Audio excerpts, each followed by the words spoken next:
welcome to the second motivational theme. And this one we're talking a lot about purpose, success, and significance, and what it looks like to have that be the reason that you are living. Right. If you're talking about these themes, the person in the Bible that exemplifies them the most is Paul.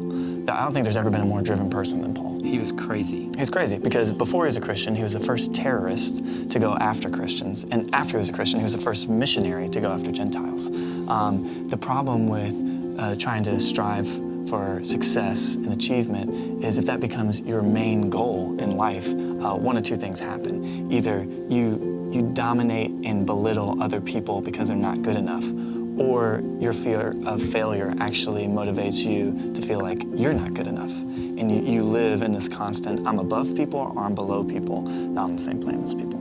Yeah, so what does it look like to actually have the gospel penetrate your life if you're driven by success? And it's not that success is a bad thing, it's a good thing. It's great. We should be pursuing our purpose in life and looking to achieve things. But how do we live it in such a way where it doesn't run over people and we can actually be in right relationship with others? Right.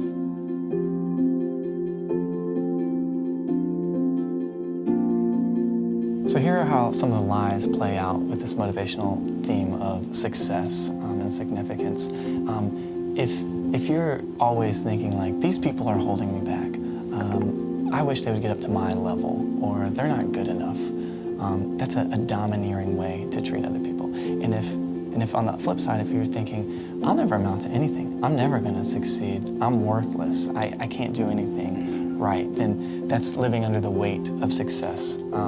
So what is the truth in all the mix of all these emotions and thoughts? If you take your delight in the Lord first, then He will give you the desires of your heart.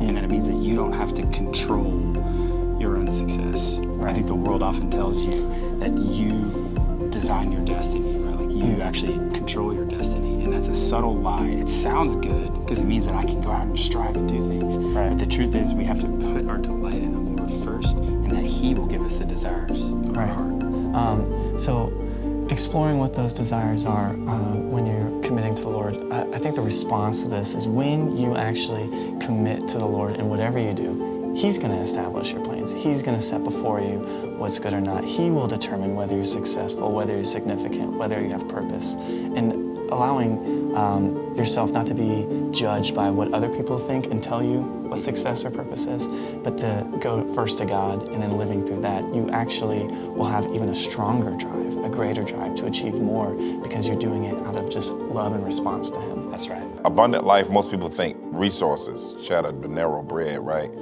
You know, but the abundant life, Jesus said, I come that you might have life and life more abundantly. He came to people that were spiritually comprehensively downcasted. And so He promises on one end, the disciples said, we left everything for you. He said, well, no one who's left everything won't get, they won't just get stuff in the future, they'll get stuff now, houses and all this stuff.